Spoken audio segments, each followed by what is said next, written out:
Mark, I want to begin with you and then, of course, bring Gary into the conversation. But, Mark, you talk often about how tech is no longer a standalone industry. It is a horizontal, it's a bridge across sectors.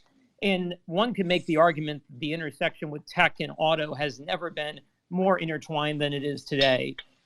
We recently issued, Mark, as you know, our global semiconductor outlook findings, and respondents this year indicated they expect the automotive sector to emerge as the second most important revenue driver over the next fiscal year. When you saw that, Mark, I want to get your thoughts on what stood out to you. Did it surprise you, or frankly, did you expect going forward that this is likely going to be what we see from survey respondents?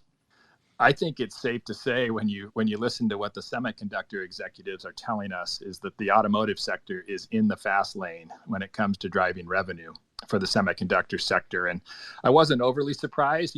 For years, the wireless sector, which includes 5G, smartphones, mobile devices, those types of things, also has been considered by far the most important revenue driver for the semiconductor industry. But what we've seen in the survey that came out this year is that respondents are really, really focused on the automotive sector. It's really the one that's emerging. We're actually predicting at KPMG that over the next couple of decades, the automotive semiconductor market is going to reach $200 billion, which is an astounding figure. So clearly, the intersection of tech with the semiconductors and the automotive sector is forefront for that sector. Gary, I remember, I think it was back in 2019 when talking about semiconductors, you and the automotive team came out with a paper talking about what you called the coming ice age, if you will, and talking about how automobiles were essentially becoming computers with four wheels. And as part of that paper, you predicted that automotive semiconductor sales, which were about $40 billion back in 2019, could get up to $200 billion by 2040, and certainly turned out to be quite prescient analysis there, Gary, by you and the team.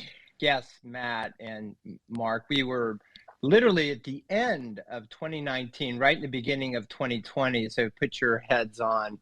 Then I actually had the honor and pleasure of giving a keynote address at the South Carolina Automotive Summit, which was the largest in the Southeast. That's where BMW's huge plan is in the industry. And I gave a talk on this paper. Didn't predict and talked about the importance of semiconductors. While they'll be important, we'll talk about that in today's discussion. But talk about prescient. Literally, that was mid-February 2020 when the paper came out late in the year, and how important these magical chips are to the automotive industry. I always, if you'll, we've been talking about this a long time in automotive. Most people always look at their, iPhone and talk about how cool that is, and look at how high tech it is. As an auto guy, I always kind of giggled a little bit, not to be too pejorative on that, but yes, it is incredible. But think about the car going 80, 90 miles an hour at minus 20 degrees plus 120 degrees. It's got like 90 semiconductors in there, and we'll get into them, all hopefully working at the same time, so you can both drive your car, connect, and do all those amazing things. So yes, Matt and Mark, this is a supercomputer on wheels, and the market for this is only going to grow and massively. And if you can't get the chips, you can't get the cars, as we've unfortunately learned, and its importance to the industry and, quite frankly, to the whole world. This merger between auto and tech is quite amazing. Gary, you make a great point about, what I would argue, these highly technical, tiny little chips that for decades went largely unnoticed, how they've become household names, and they're in everything. And the impact they've had in the last year or two with increasing car prices, with smartphone and Xbox shortages over the holidays, those types of things and I think we're arguing in the tech sector that semiconductors are the most critical component of a rapidly digitized global economy. And that's certainly the case in the auto sector, as you described. And also, I think what we heard from the semiconductor executives is the finish line and the supply chain shortage is a bit down the road as well. I think over half the respondents we had globally, and almost 2/3 of the U.S. respondents said that the supply-demand imbalance is likely to push into 2023. So while we hope it's improving soon, that supply chain issue with the chips is going to be here for a while longer. Yeah. You know, Mark, you raise a great point. Gary, just as I've listened to both of you speak, just for context for the audience, talk about the importance of semiconductors, and we'll stick with that given how timely it is. But Gary, also, I think would be beneficial for the listeners. You and the team came out with a paper again right before the pandemic began, talking about autonomous delivery in terms of the convenience of goods. And just welcome, Gary, if you could provide our listeners a little feedback on what that paper was all about, because again, I think it ties into, as we've been increasingly working remote and having products delivered, we hear about the supply chain disruptions. Just wanted to get your thoughts on that paper, what you said at the time and what you're seeing in the marketplace now when it comes to autonomous technology being used to deliver goods. Yeah, speaking about even more tech, absolutely, Matt. And for those of you, I follow this very closely, but NHTSA, which is the regulator for the it's the National Highway and Transportation Association, but it's a regulator for many things in our country. And I believe it was last Wednesday I don't know what exact day, but last week they announced that they will allow for driverless vehicles with no steering wheel or brakes or anything that you need in the vehicle. They've actually now approved that, which is a huge step for autonomy. In Chandler, Arizona, which is just a suburb of Phoenix, you can today, for those of you visiting, go for it and download this app called Waymo, which is the Google self-driving car app, and you can get a self-driving car just like you can an Uber or Lyft, and you have to pay for it. And now that is in San Francisco. Waymo and a company called Cruise Automation is there right now, allowing for autonomous drive where you actually pay for it if you've been selected there. And they will be popping up as mobility as a service throughout the country. I think later this year, you're going to even hear more of these announcements, and next year and the year after. And then what you were referring to, Matt, is the autonomous delivery of goods. There's some really cool companies doing that with Neuro, and the autonomous delivery of groceries you're starting to see. Walmart's partnering with Ford, and you can see Walmart, I think, is even working with Cruise, and all the big retailers are starting to get with autonomous delivery. So that, although not tomorrow, but they're starting these deliveries and pilots in many cities through the United States. And it's the other component of the high tech, this communication. And one thing in what Mark said too, Matt, I thought, Mark, you were spot on in how important these magical chips, because it's with these chips that allows you to do everything we just described. And if you think of the car, for all the listeners out there, here's what I would tell you to think about. If you, as you walk up to your vehicle day, if you're driving it, you got a key fob, right? The car already knows that it's your car right away. Eventually, it's going to know either vis-a-vis your eyes, it will see you and know it's your car, maybe your hand with your print. I mean, these are all going to arrive or arriving already. You open the door to your car, you sit in your car. What do you do next? The seat moves, right? Or automatically move, or you move it. That is a computer chip with the vehicle. You put on your seatbelt. What do? You push a start button, right? There's no, I mean, that is a computer chip, an actuator to start the vehicle. Your cameras turn on, you look behind you, you haven't even driven, and you've probably already touched and instigated I don't know how many billions of circuits in the vehicle, and you haven't even started driving yet. So it's from the minute you walk into the car to all the infotainment that you're going to be getting. And I want to talk about all that with you, Mark, about all the sexy, cool stuff we're going to see with infotainment coming in, all the safety systems that you have, from the ADAS to the braking to the autonomous areas that I talked about. And then lastly, the powertrain, you know, these electric vehicles and all the computer chips that you see. Just look at a Tesla. Google anyone live now. If you can Google a Model 3 inverter, take a look at that picture and look at all the chipsets and obviously the software that sits on it. These are massive supercomputers on wheels, and we won't. Maybe Mark, you and I can talk later about what gets done in the cloud and on the edge. You know what's interesting too, Gary, is from the tech sector. There's lots of big tech conferences. We go to a bunch of them. Fortune Brainstorm Tech, CES, just in the last 90 days. How much of the agenda of those tech conferences is focused on automotive and autonomous driving, self-driving cars, delivery, the things we're talking about. You mentioned the Waymo example. The Waymo CEO was the keynote speaker at the Brainstorm Tech conference this year. When you go to CES, cool. the Consumer Electronics Show, which is sort of all the cool stuff that's every January in Vegas. Amazing, the prominence of the auto sector and the advancement. So it's not just the R&D shops of the car manufacturers anymore, but it's all of the Silicon Valley and the tech sector as well, and the amount of private equity funding and venture capital funding that's going into automotive tech development. So the convergence is certainly here, and it's important for the future of both sectors.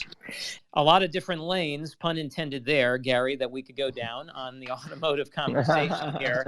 But, wanted to talk about just bringing it back a moment or so ago in the conversation, or actually going back to the beginning with Mark, where we noted when you look at the respondents this year in terms of our global semiconductor outlook, that automotive was emerging as the second most important revenue driver, and that was second only to wireless communications, including 5G infrastructure, smartphones, and other mobile devices.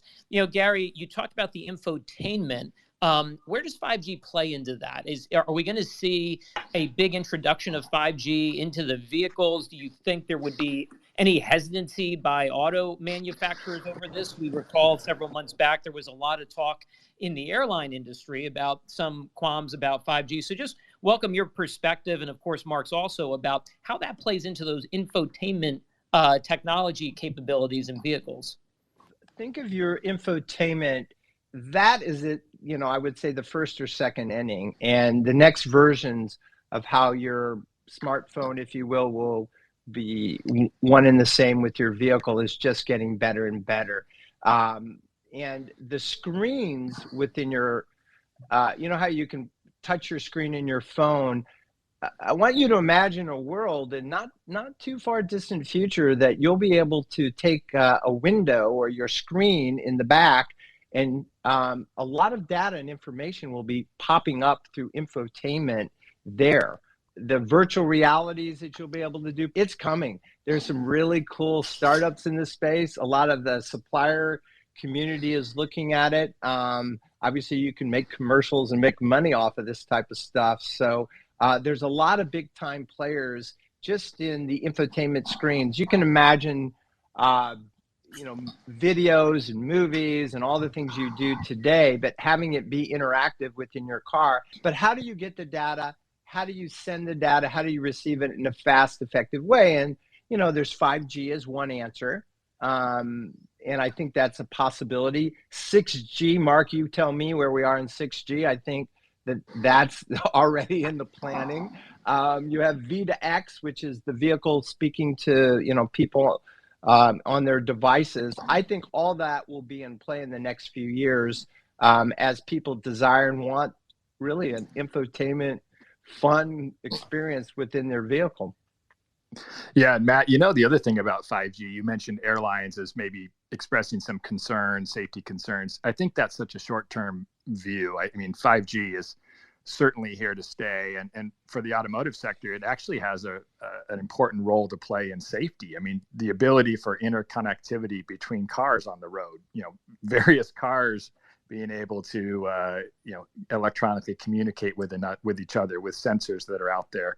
Certainly, as Gary mentioned, between the cell phones and your car, 5G, I think, is the platform that allows a lot of development that's going to be necessary from a safety standpoint. So I think it is here to stay. Gary mentioned 6G. It's obviously on the agendas already, but it's really, really important technology. And again, the emergence of 5G from the tech sector, it's really the telecoms and the automotive sector where that's where the leadership position of really making 5G active is that's where we're seeing it. Just add to that point on the safety side of it, Mark and Matt, I think that's a great point. So the vehicle, what we call V2X, so on your phone, it can connect with you as a person on the phone. It can potentially connect with other vehicles as agents in the wild, as we like to say in deep learning, neural nets is how they react. But it could be very helpful there on the safety side. And one of the interesting complexities going on in the car right now is how much of the computing is done on the edge, i.e. in the vehicle, versus how much do you upload and send to the cloud and back down, and what is that balance? How do you do that? And I think 5G or 6G making that cheaper, faster, that might change the equation too. So it's really evolving in many ways as the new externalities of technology can impact how people think about the electrical architecture of a vehicle. And I think, Mark, your comment that 6G is on the way too, and how they're going to start playing for that in the next vehicles. Who knows? Hell, there'll probably be a 7G and an 8G. So we'll have podcasts, or we'll have Twitter feeds on that one at another time. But I'm sure that's in the offing too. It's interesting if you look at the progression over the last several years, right? Even before the pandemic, Gary, both you and Mark have been talking about the intersection of tech and automotive, and you specifically, Gary, your team at KPMG talked about autonomous vehicles. Your first paper, My Car, My Life, right? Was the title, Gary? I always forget the exact phrase. Very good, Matt. Right? Excellent. We're going back probably 8 years ago now on that one, right? So this has been something that you've been very ahead of the curve on, and I'd be curious to get your perspective, and then Mark's also. Where do you see, let's say, Gary, a year or two from now, if we assume that the new operating model is that increasingly folks who have the ability to work remote will be, and perhaps aren't in as much need for owning a vehicle. And if autonomous technology continues to evolve from a safety standpoint, right now, the big discussion, Gary, as you know, with gas prices being as high as they are, big discussions over EVs and, the benefits from a cost standpoint compared to having a vehicle where you have to go to the gas pump. But what do you see, Gary, over the next year or two as the big trend with cars and, car ownership and technology and all of that? What do you think is going to be the big story in a year or two that we're talking about? First thing I think all the listeners should realize, and I'm not sure this is a perfect analogy, but it's a decent one, that your 2024, 2025 automotive vehicles will make your 2021, which is, not that old, look, I guess we'll call it an iPhone. What was the first iPhone 4 versus the iPhone 13 or 12, whatever, 10 or whatever version we are. I mean, there's going to be a massive difference, even in 2 years, about the technology on the vehicle. Massive differences. And it's already baked in. This has already been engineered. The auto industry, one of its great strengths is its engineering prowess. One of its weaknesses vis-a-vis tech, as Mark knows, is it takes 3 years to get it designed and get it into the vehicle, and the chips have gotten a lot better and the tech has gotten a lot better, so it's a little behind the curve. But I can tell you, Matt, the first thing is the vehicles are going to be way more advanced from a technological perspective, and they'll be more expensive given all the technology in which we're seeing a lot of these input prices. So you may want to think about owning versus leasing, as if you that's a personal decision there. But I think on its capability, the other thing is from a safety perspective, the probability of you crashing in a car just drops de minimisly. I mean, these new cars will be so much more safer because the car will see. There will be optical sensors. There'll be 8 to 10 cameras on most new vehicles. And you'll have these GPUs, graphic processing units, with the deep learning algorithms that will be able to actually see and react to it and, brake for you. You have the Mobileye's of this world, but we're we're just getting started from a safety perspective. You'll have LiDARs eventually, which is light pulses that can see out 200 meters or farther. You'll have sonar, you'll have radars within the vehicle baked in for incredible amount of safety and autonomy over time. So I'm not sure what that will do for ownership, to be honest with you. At some point, I think Americans in general love to own things, and we're very proud. We like it. We love to own and show off our cool stuff. I think a lot of this will be also electric, so from that perspective. But by the same token, you can magically push a button and things are going to come to you. You don't have to go to it, so you don't have to go shopping, as we're all saying. So you don't need a vehicle as much, or you can share the vehicle more. So it could play out in many different scenarios, man. I'm unclear, other than I know I'm going to be getting some cool cars, and I bet you a lot of people on this call will want some themselves. Hey, Matt, the other thing we're seeing that really has this impact on the tech sector and the automotive industry is talent.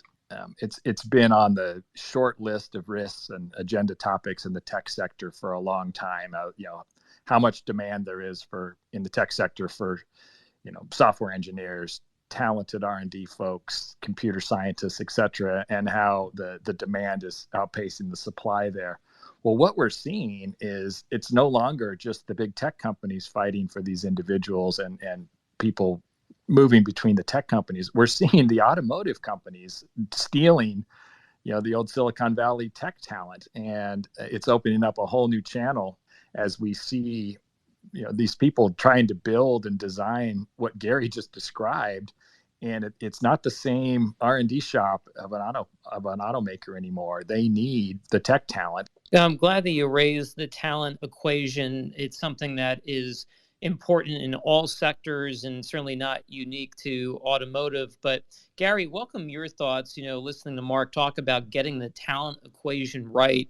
What would you say, Gary, in conversations you're having with the OEMs in terms of skill sets they're looking for? Are they looking for folks who are skilled in cyber, as we think about, Gary, the connected cars and the risk for vehicles to potentially be hacked, as scary as that thought is? I know you've talked about that for a number of years at automotive shows in LA and Detroit over the years. Are they looking for cyber skills? Are they looking for individuals who are well versed in other skill sets? What's sort of the top skill sets that you're hearing from when you have conversations in the automotive space? Unfortunately, there could be a day when you push that little magical button in your car to start, and it tells you you owe $1,000 Bitcoin before they'll let you start your car because you've been hacked. God forbid, but it could happen. So I think the cyber scary. I don't want to go negative because I think we have to be thoughtful in that area, but certainly the cyber side is something we got to pay attention to. But I would, on the positive side, where I think the sexy cool stuff, just give you an example, kind of what Mark was just talking about, Matt. Ford Motor Company just announced that they are reorganizing their entire company. And, this 100-year storied company is setting up separately. Why are they doing it? In great part is exactly what Mark just said. It's because they have specific talent needs. They're breaking it up. Well, it's the same company. They're not separating it, but they're going to report it separately. They're creating their own EV division. And why? And if you listen to Doug Field, who's the guy that's going to be one of the leaders of that, he was an automotive engineer at Ford originally, I believe, and he left to work for this little company called Tesla, and he worked at Apple, and now he's back at Ford, and he's leading it. And if you hear him talk, he's like, we need software engineers based in, Tel Aviv or Palo Alto. We want to attract them to our industry, and they are stealing them, if you will. I tend to think we need them, and it's not stealing. It's the coolest industry. So any tech people on the call, you can join our automotive industry. We'd be happy to have you. But seriously, that's why they set it up, and they're going to operate at different paces and different, comp structures, and they're trying to be much, much more creative.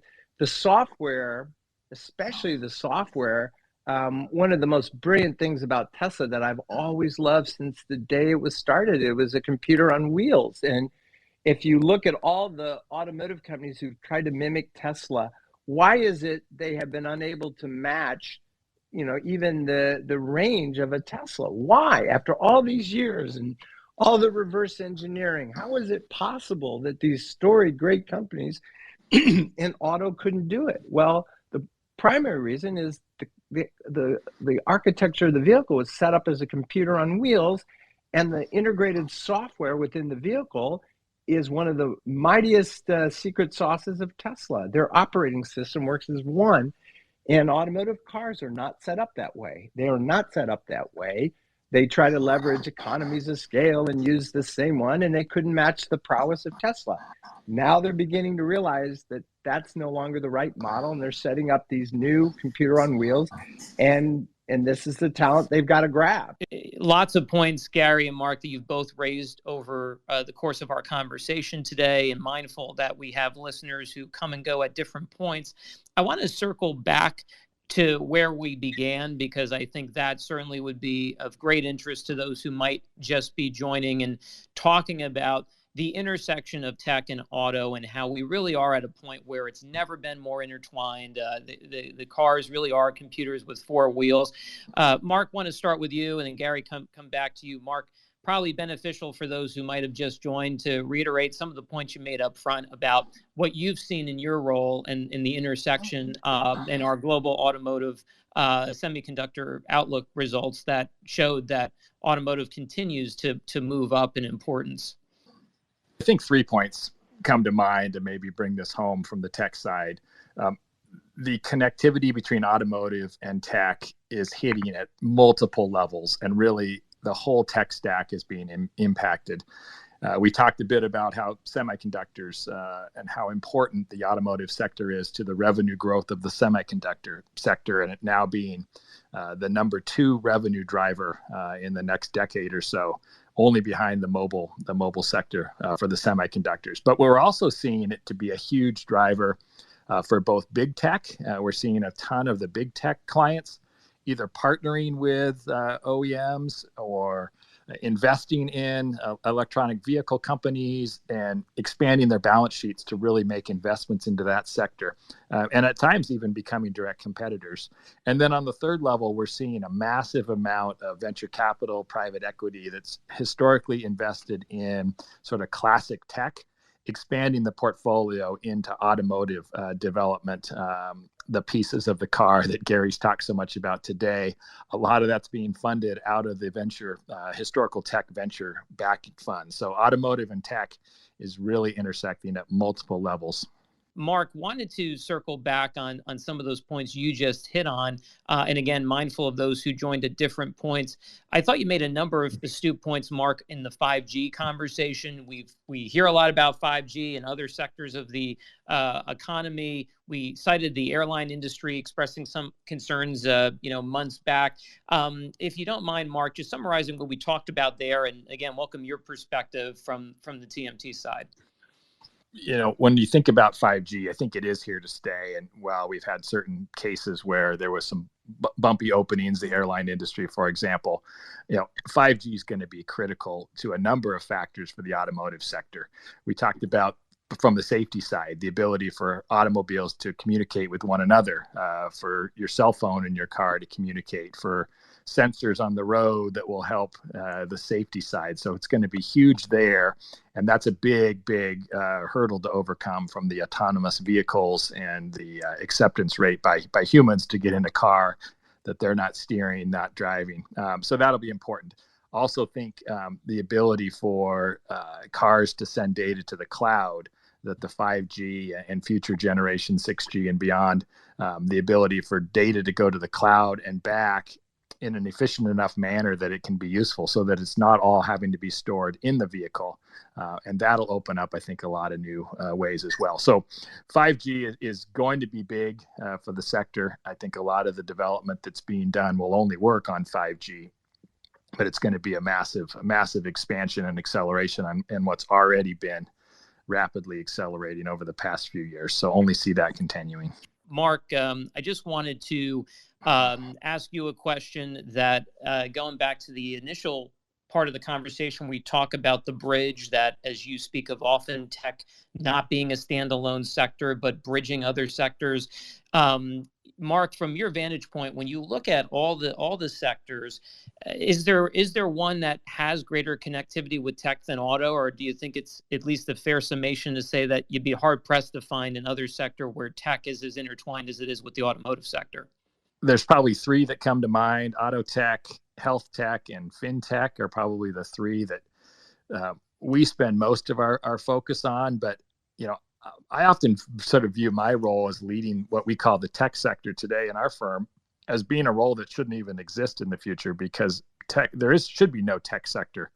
That every one of the sectors that we have, every industry that we're focused on, is going to have such an interconnection with the technology sector of today that in some ways I'm trying to work myself out of a job by continuing to make the point of how important tech is to every sector. And what we're trying to do with our podcast series, our Twitter Space series, of how tech connects to these other sectors, really trying to highlight that today. And we see that in the future, just being embedded in every sector that we're doing work in. Certainly, Gary, wanted to allow you to make a closing point about what you see in the automotive and tech sector. Mark was talking about that when you think of the intersection of tech with other sectors, for him, automotive is certainly right in that core conversation of the most interconnected with tech. And welcome your thoughts to make a final point today. No, I would agree with that. And we're at the earliest stages of it. We are at the earliest stages, and you ain't seen nothing yet. I literally will look at 2030 and look at the vehicles, what we have, and these supercomputer on wheels, and it'll be hard to comprehend that we actually drove vehicles even that look like our 2010 vehicles. So I think we're at the early stages, and it's really exciting. Thanks for joining KPMG US News Twitter Spaces. Be sure to stay tuned for more great conversation.